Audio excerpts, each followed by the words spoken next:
Bueno, el día de hoy vamos a dar inicio al estudio de escatología. Va a ser un estudio un tanto corto, no veo razón por la cual nos tengamos que extender mucho, pero yo sé y espero que sea de bendición para sus vidas, como ha sido de bendición para mi vida poder volver a estudiar este tema de escatología. Pero antes de que nosotros nos podamos adentrar directamente al tema, tenemos que entender el concepto de escatología. Primeramente, como ya lo dijimos, el tema es escatología. Pero si ustedes dicen escatología, dirán, ¿qué es eso? ¿Qué es escatología? ¿A qué se está refiriendo? Bien, proviene la palabra escatología de dos palabras en griego. La primera palabra es ekatos, la H no se pronuncia. Ekatos, que quiere decir último, y logos, que quiere decir ciencia, estudio, tratado.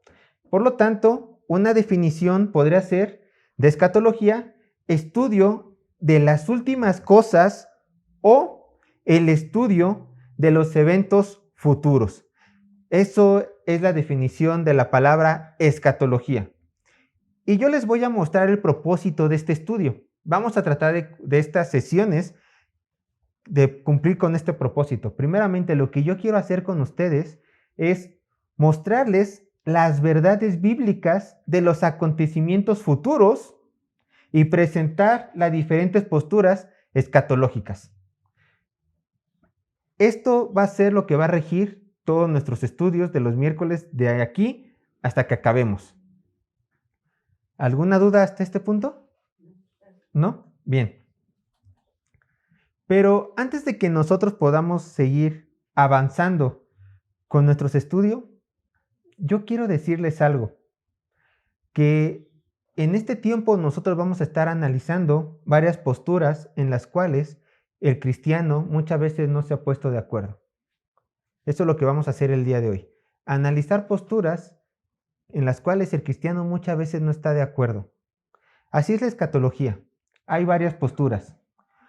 Por ejemplo, está la postura posmilenialista, está la postura amilenialista, está la postura pretribulacionista histórica y está la postura pretribulacionista dispensacionalista. A lo mejor ustedes van a decir, ¿qué es eso, Sergio? Pues sí, lo vamos a ir viendo poco a poco, no se preocupen. Pero quiero hacerles notar que estas posturas, entre los mismos círculos cristianos, nos ponemos de acuerdo de cuál es la que tiene razón y cuáles no.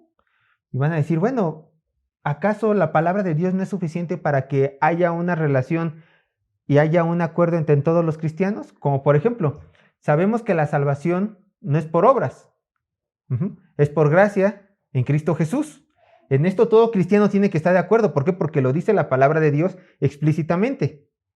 Sabemos que la salvación solamente es por creer en Cristo Jesús, ¿no?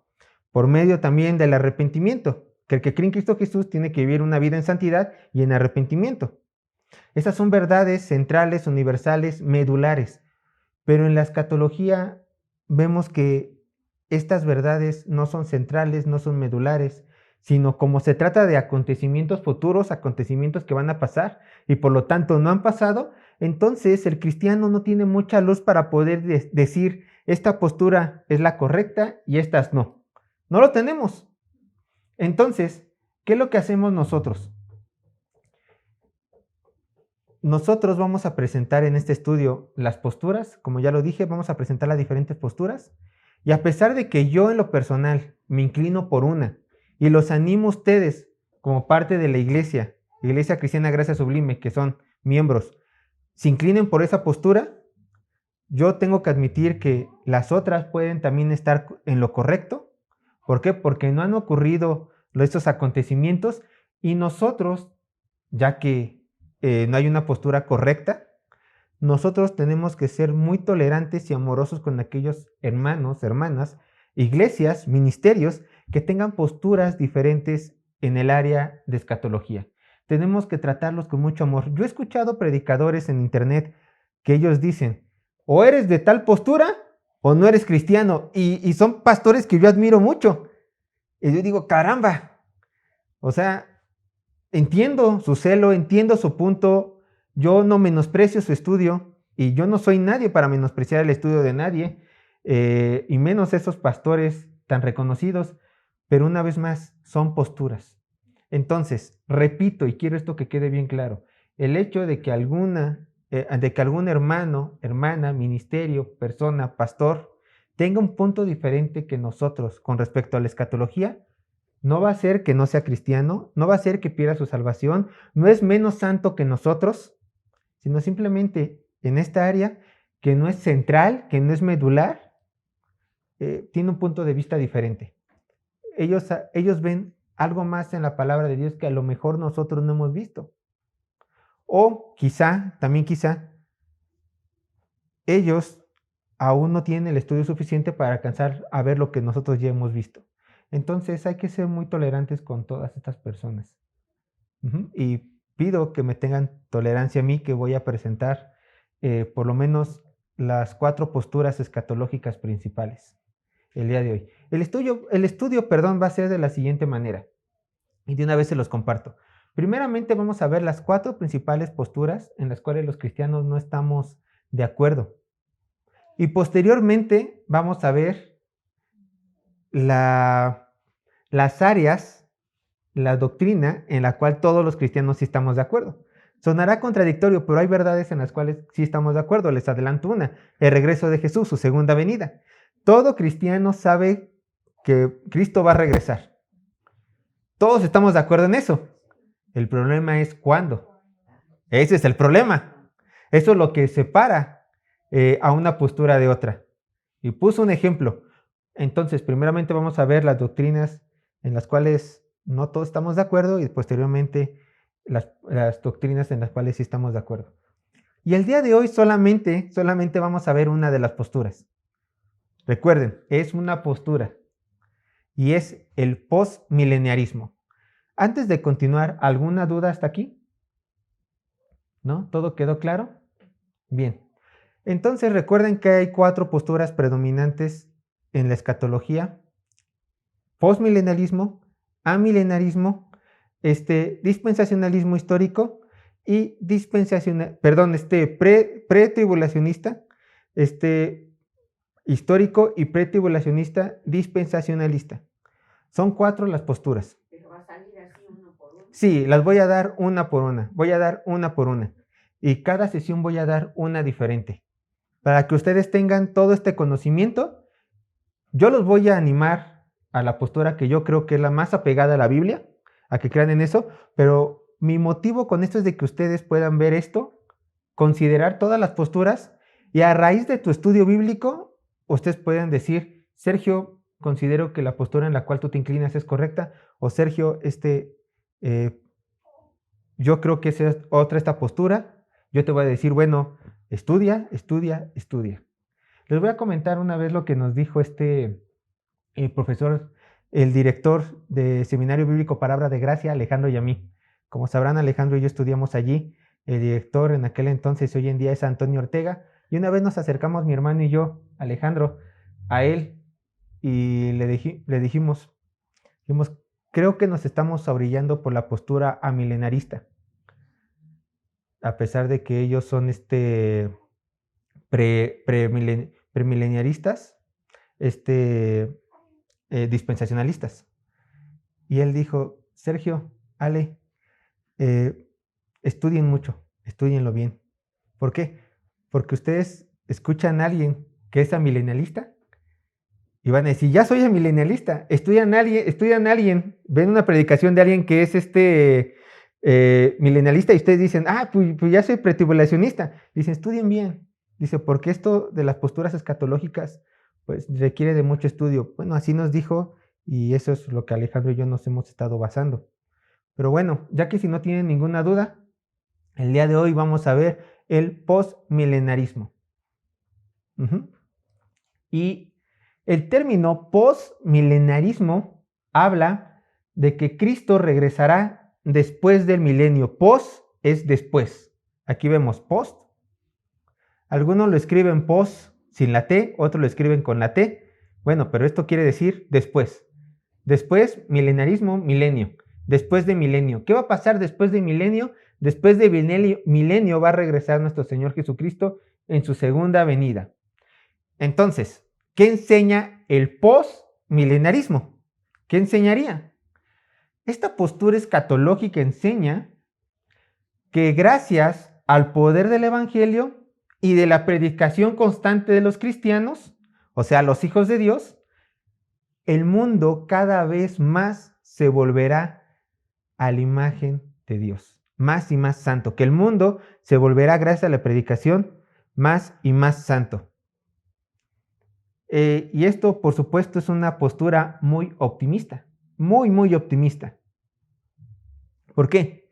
Porque ellos apuntan al que el reino de Dios será establecido aquí en la tierra y que esta santidad predominará por toda la faz del mundo.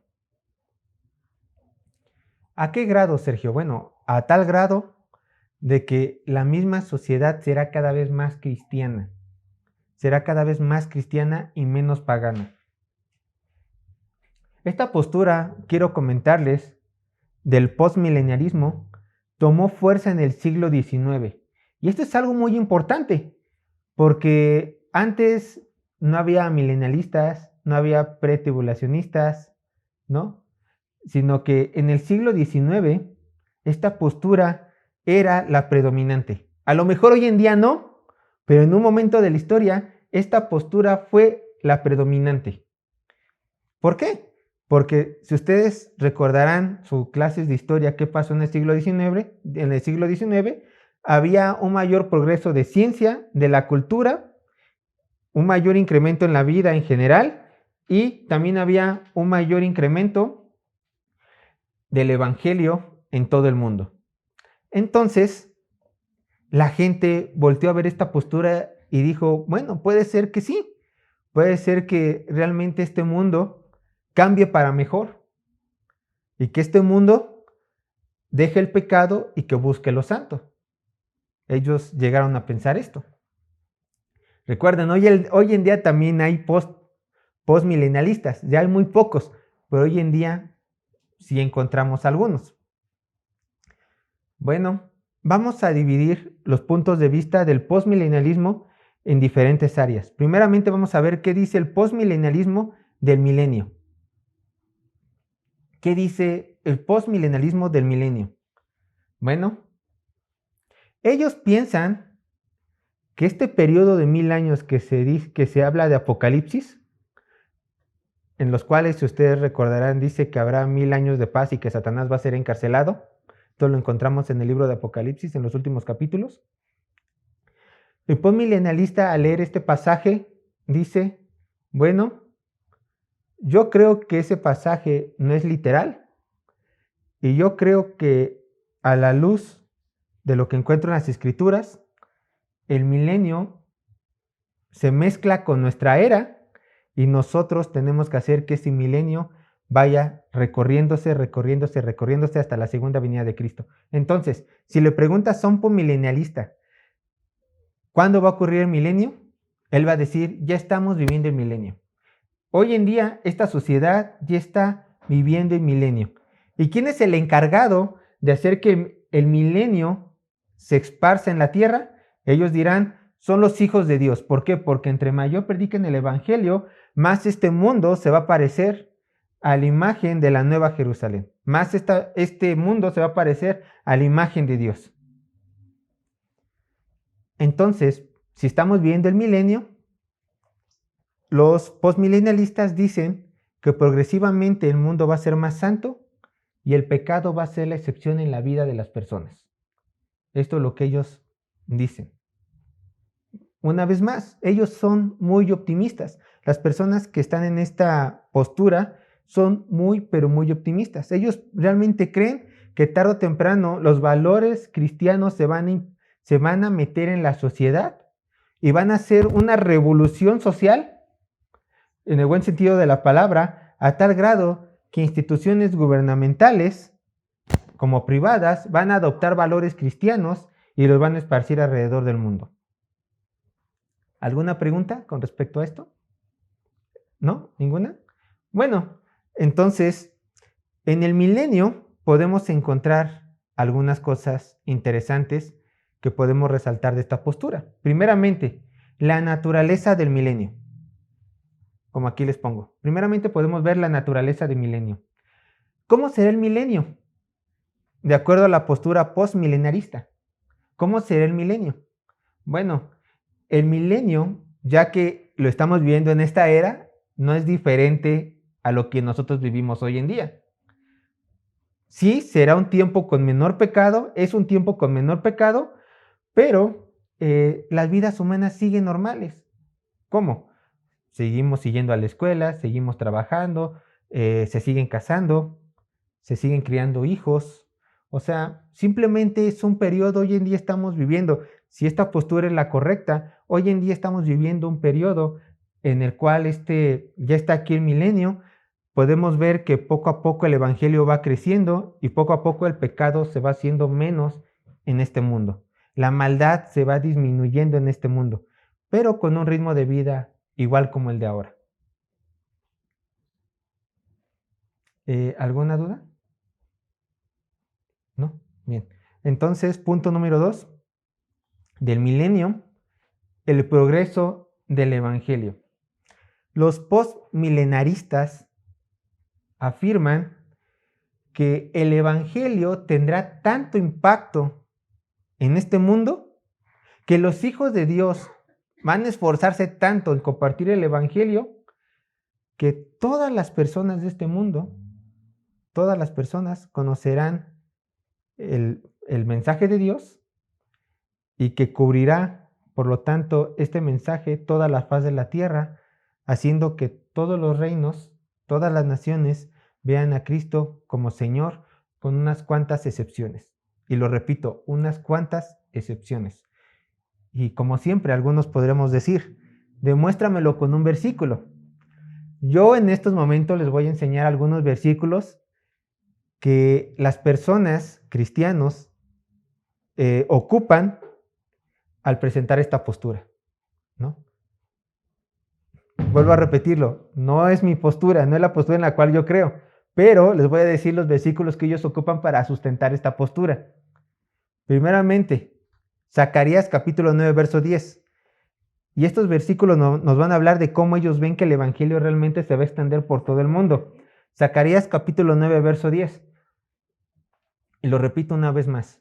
Zacarías capítulo 9, verso 10. Dice así la palabra de Dios. Y en Efraín destruiré los carros y los caballos de Jerusalén, y los arcos de guerra serán quebrados. Y hablará paz a las naciones, y su señorío será de mar a mar, y desde el río hasta los fines de la tierra. ¿Ya ven? Y hablará paz a las naciones, plural, y su señorío será ¿de qué? De mar a mar. O sea, una extensión grande del señorío de nuestro Señor Jesucristo, y cómo el señorío de nuestro Señor se extiende única y exclusivamente por el poder y el mensaje del evangelio. La predicación de la palabra de Dios. Isaías 49, 6. Isaías 49, 6. Nada más lo voy a repetir 2 veces para ir avanzando. Ahí pueden ver el video, pedírmelos al último. Dice así: poco es para mí que tú seas mi siervo para levantar las tribus de Jacob y para que restaures el remanente de Israel.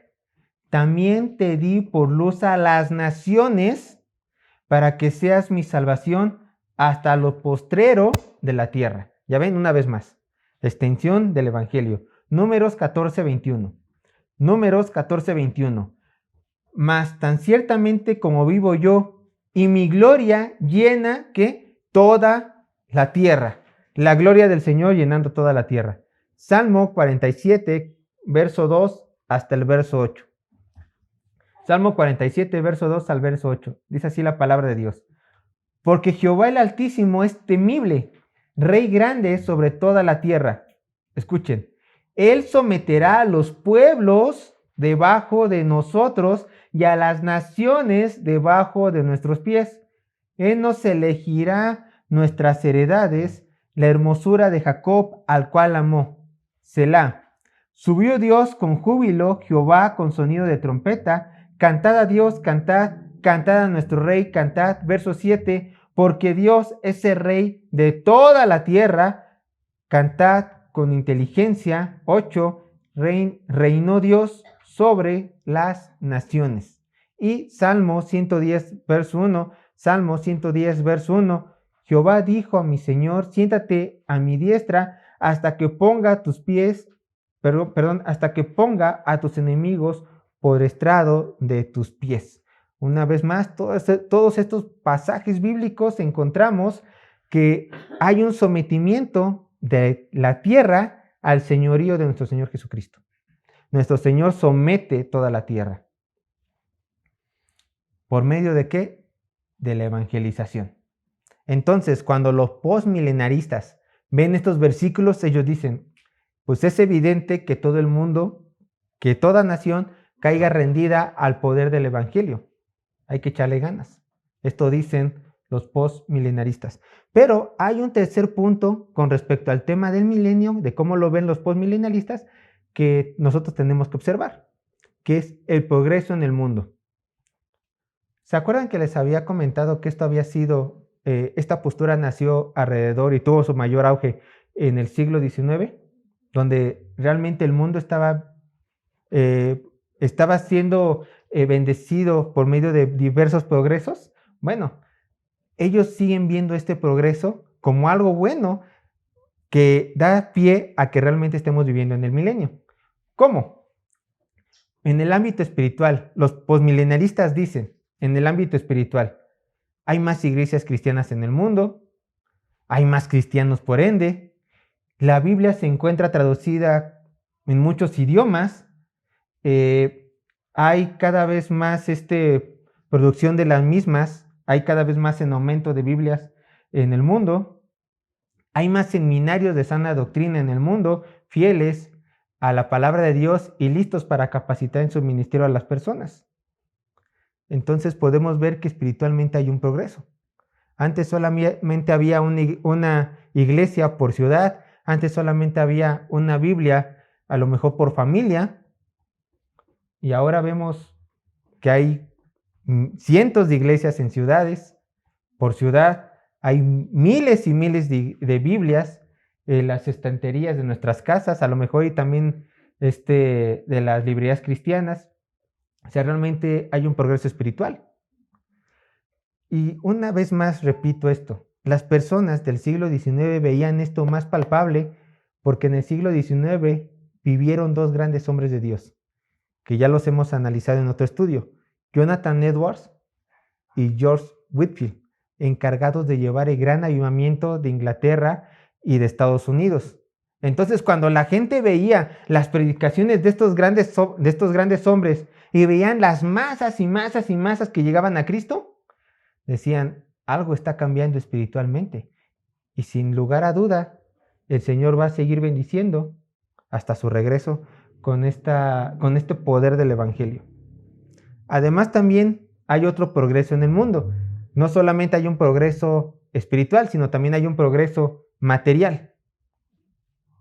La tecnología nosotros podemos ver que va en aumento.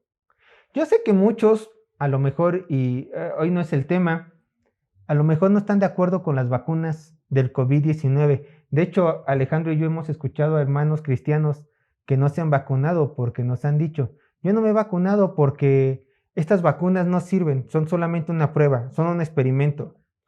Bueno, respetamos su punto de vista. Respetamos su punto de vista si ellos piensan que es un experimento, ¿no? Pero también está el otro punto, que es en el cual yo me orillo, que realmente la tecnología, el progreso ha aumentado en esta tierra, que lo que antes se veía imposible, sacar una vacuna de un nuevo virus en un año, hoy se logró. Hoy se logró. A lo mejor no con la eficiencia las primeras vacunas que nos gustarían que tuvieran, pero bueno, ya tuvieron el 60% de eficiencia, pero sigue siendo un logro colosal para la humanidad. Entonces podemos ver que el Señor también está bendiciendo esta era con mayor tecnología.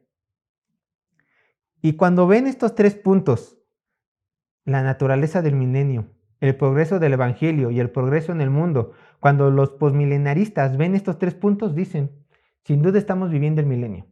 Eso es lo que ellos creen. Sin duda estamos viviendo el milenio. Pero hay otros puntos que analizar de la postura de los postmilenialistas. Primeramente, la segunda venida de Cristo. Ya vimos el milenio. Ahora, ¿cómo estas personas, cómo estos hermanos en Cristo ven la segunda venida de nuestro Señor? Bueno, ellos creen que Cristo regresará después del milenio. Bueno, post, ¿no? Después del milenio. Ellos regresarán después del milenio, pero aquí viene lo interesante. A un mundo ya evangelizado y mucho más santo que pecador. Entonces, Cristo viene al mundo simplemente a ver la obra de sus hijos y decir, bien, cumplieron su tarea, ya me entregaron un mundo santo, porque ustedes ya completaron el milenio. Que por cierto, para ellos el milenio no es solamente 1000 años literales, pueden ser 2000 años, 3000 años, 4000 años, pero el chiste de que tarde o temprano el mundo va a pasar de ser pecador a ser santo, y en este punto, ya cuando sea lo suficientemente santo, nuestro Señor regresará para tomar posesión de este mundo. Ese es lo que esta postura cree. La resurrección de los muertos sería el siguiente punto, analizar cómo estos hermanos lo ven. Ellos creen que va a haber una resurrección general de los muertos. Hablo que al mismo tiempo, cuando el Señor Jesucristo venga después de este milenio, milenio no literal, después de este milenio, cuando nuestro Señor venga a este mundo santo después del milenio, habrá una resurrección general de los muertos, donde justos e injustos resucitarán el día que nuestro Señor regrese. Esa es su postura. Y saltamos al juicio final. Ya que va a haber una resurrección general, tanto justos e injustos, bueno, también va a haber un juicio para cada persona. Los que creyeron en Cristo serán enjuiciados para salvación eterna. Los que no creyeron en Cristo serán enjuiciados, condenados para perdición eterna en el infierno lago de fuego. ¿Y cuál será el estado eterno de estas personas? Bueno, los que crean en Cristo, el estado eterno va a estar en los cielos, en la Nueva Jerusalén, y el estado eterno de los que no creyeron en Cristo, pues va a ser en la condenación eterna, en el lago de fuego, sufriendo por siempre.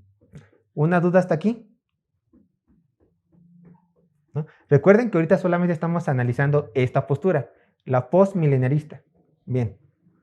Quiero que vean esta estructura para que se den una idea de cómo ellos ven todo esto lo que les acabo de explicar. Esta es la postura del postmilenarismo. Primeramente, nosotros estamos aquí. Aquí, para este punto, digamos, acá no lo puse, pero aquí nuestro Señor murió y resucitó, ¿no? Esta es la era de la iglesia en la cual nosotros estamos viviendo, pero recuerdan, como cada vez esto se va haciendo más santo, nosotros estamos trayendo el reino a la tierra, como muchos dicen. Y este es el milenio. Estamos viviendo, de hecho, el milenio, donde va a haber este progreso espiritual, este progreso material, y donde estamos, por así decirlo, con muchísimo optimismo, ¿no? De que todo irá para mejor. Y lo digo en buen sentido. O sea, realmente las personas que creen esta postura realmente son muy optimistas. Son muy optimistas. Entonces, aquí, cuando el mundo ya sea lo suficientemente santo, va a venir nuestro Señor Jesucristo en su segunda venida. Vean, aquí, como aquí lo dice. Y cuando Él venga en su segunda venida, ocurrirá esto: la resurrección de los creyentes y de los incrédulos, la resurrección de los no creyentes, el juicio, nuevo cielo, nueva tierra, y pasamos al estado eterno, que es aquí. Después del juicio, pasamos al estado eterno. Era así, gozar para siempre o sufrir para siempre, dependiendo en qué lado de la balanza estemos, con nuestro Señor Jesucristo o sin el Señor Jesucristo. ¿Alguna duda? ¿No? Bien. Podríamos nosotros terminar con esto, aquí, pero encontré en un libro, en el libro de Grudem, Teología Sistemática de Grudem, que él presentaba argumentos a favor y argumentos en contra de cada una de las posturas. Y yo dije, pues yo también le hago lo mismo, les presento lo mismo. Les voy a dar los argumentos a favor de esta postura. ¿Por qué no estaría mal creer en esta postura? Lo bueno que tiene esta postura. Entonces esta es la que uno debe de... No. Son simplemente argumentos a favor de esta postura. Que a la luz de las escrituras nosotros podemos ver y decir, quizá, ¿no? Quizá podría ser que esta postura sea la correcta, sea la que el Señor quiera tomar, quizá. Pero bueno, a mí se me hizo interesante y se los quiero mostrar a ustedes. Y vean el primer argumento a favor. Y aquí, si ustedes quieren, pueden alcanzarlo a leer en la diapositiva. Ahí están los números. Yo voy a ocupar la tablet.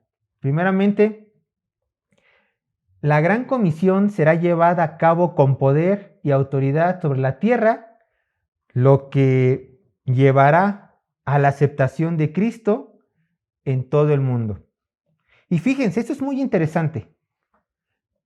Nosotros se nos dio la labor, la tarea de la gran comisión. ¿Qué dice Mateo 28, 18 al 20? Yo se lo leo. Seguramente ya se lo saben de memoria, pero vean. Y Jesús se acercó y les habló diciendo, escuchen, esto es importante para que entendamos. Toda potestad me es dada en el cielo y en la tierra. Por tanto, id y haced discípulos a todas las naciones, bautizándolos en el nombre del Padre, y del Hijo y del Espíritu Santo, enseñándoles que guarden todas las cosas que os he mandado. Y aquí yo estoy con vosotros todos los días hasta el fin del mundo. Amén. ¿Qué creen? Si vemos este versículo, entenderemos algo. Uno, la autoridad de nuestro Señor Jesucristo es muy, muy grande. Y Él ha dado una orden. Y si el Señor ha dado una orden, ¿qué creen que hará? Bendecirá esa orden. Entonces, un punto a favor. Si el Señor ha dado una orden, si el Señor tiene toda la autoridad, el Señor bendecirá esa obra. Le pese a quien le pese, que es la gran comisión. Es una realidad. La gran comisión está avanzando. Desde antes de que nosotros nos volviéramos cristianos, la gran comisión ha sido avanzando. Y la prueba de esto es de que nosotros hoy en día estamos aquí, porque el evangelio se ha ido esparciendo por toda la tierra. Como lo vimos en los versículos anteriores, como aquí también lo estamos viendo. Y de predicar ¿a qué? A todas las naciones, sin excepción alguna. Primer punto a favor. Segundo punto a favor. Jesús, por medio de sus parábolas, habló del crecimiento del reino y cómo, eventualmente, llenará toda la tierra el reino de Dios. Y hay dos parábolas principales para esto. Y también ya tenemos, por cierto, ya tenemos un estudio de las parábolas, un comercial, para que vean el estudio de las parábolas. También los que están en internet viéndonos, o los que están aquí en la iglesia y no lo han visto, vean lo que dice Mateo capítulo 13, verso 31 al 32. Vamos a ver la parábola de la semilla de mostaza y la parábola de la levadura. Vean lo que dice. Mateo capítulo 13, verso 31 y 32. Otra parábola les refirió diciendo, el reino de los cielos es semejante al grano de mostaza, que un hombre tomó y sembró en su campo, el cual, a la verdad, es la más pequeña de todas las semillas, pero cuando ha crecido es la mayor de las hortalizas y se hace árbol, de tal manera que vienen las aves del cielo y hacen nido en sus ramas. Verso 33. Otra parábola les dijo, el reino de los cielos es semejante a la levadura que tomó una mujer y escondió en 3 medidas de harina, hasta que todo fue leudado. Aquí podemos ver que estas dos parábolas que las dijo nuestro Señor Jesucristo hablan de qué? Del crecimiento del reino de Dios y de cómo de algo pequeño iba a ser totalmente grande, a tal grado que vean que este árbol puede dar al ojo ¿a qué? A pajaritos haciendo su nido, de cómo este reino de Dios iba a estar creciendo, creciendo y creciendo. Bueno, y lo dijo Jesucristo. Y aunado a la gran comisión, a los otros versículos, Entonces el reino de Dios se extiende ¿hasta dónde? A toda la tierra. Toda la tierra, tan grande que las aves pueden anidar en él. Tercer punto, a favor. 3. Los postmilenialistas argumentan que el mundo se volverá cada vez más cristiano. Vean esto, y vuelvo a decir lo mismo, o sea, son muy optimistas, ¿no? La iglesia realmente ha sido perseguida por muchísimos siglos en la humanidad. Hemos sido asesinados, hemos sido perseguidos, hemos sido humillados, hemos sido desplazados. Pero vean esto, el evangelio sigue y sigue creciendo. La labor de nuestro Señor no ha cesado. Y a lo mejor el evangelio que empezó en Israel, ahora vean el alcance que tiene en todo el mundo. Es rarísima en nuestro mundo actual la gente que no haya escuchado hablar de nuestro Señor Jesucristo. Son rarísimas las personas, a lo mejor en nuestro continente americano, que no hayan sabido hablar de una Biblia. A lo mejor en Medio Oriente sí es más difícil, a lo mejor también es difícil en el África, pero se han estado mandando constantemente a misioneros a estas partes del mundo. Y tarde que temprano, todas las naciones van a conocer quién es nuestro Señor, tarde o temprano. Entonces vemos que a pesar de que Satanás ha hecho una oposición constante, el reino sigue avanzando, sigue creciendo, sigue expandiéndose, sigue cubriendo la faz de la tierra. Ahora, para terminar, pasemos a los argumentos en contra del postmilenarismo. Y vamos a hablar en contra de sus posturas buenas. Primero, la Gran Comisión sí habla de la autoridad que se le ha dado a nuestro Señor Jesucristo, por supuesto, nadie está negando eso, pero esto no implica que nuestro Señor Jesús usará esta autoridad para traer a salvación a la mayor parte del mundo o a todo el mundo. Es una realidad. ¿Qué vemos alrededor de nosotros? ¿Hay más cristianos o hay menos cristianos? Bueno, si nosotros nos comparamos a nosotros los cristianos con el resto de inconversos, ¿somos más o somos menos? Menos. ¿Dónde está el poder de Dios? No es que no esté, es que Él no le ha placido traer a todas las personas a salvación. Vean lo que dice Mateo capítulo 22, verso 14. Porque muchos son llamados y pocos los escogidos. Y perdóneme, pero aquí en China poco es poco, ¿no? Poco es poco. Muchos son llamados. Constantemente les predicamos el evangelio. Nosotros, otros, Son llamados muchos. Pero de 100, damos gracias a Dios con que uno venga a su reino. Pocos los escogidos. Y eso es lo que vemos en la palabra de Dios. Al Señor no le place salvar a todo el mundo. Solamente salva a quienes, a sus escogidos, a sus ovejas. Nada más. A sus predestinados, exacto. Nada más. Punto número 2. Argumento en contra de la postura del postmilenarismo. Punto número 2. La parábola de la semilla de mostaza y de la levadura, sí nos habla de que el reino de Dios crecerá gradualmente. Sí nos habla de eso. Y de que de algo pequeño va a salir algo totalmente grande y diferente. Pero no se nos dice hasta qué punto va a crecer todo esto. Un ejemplo, no se nos dice, y crecerá por toda la tierra y todos pertenecerán a ese reino. ¿Me explico?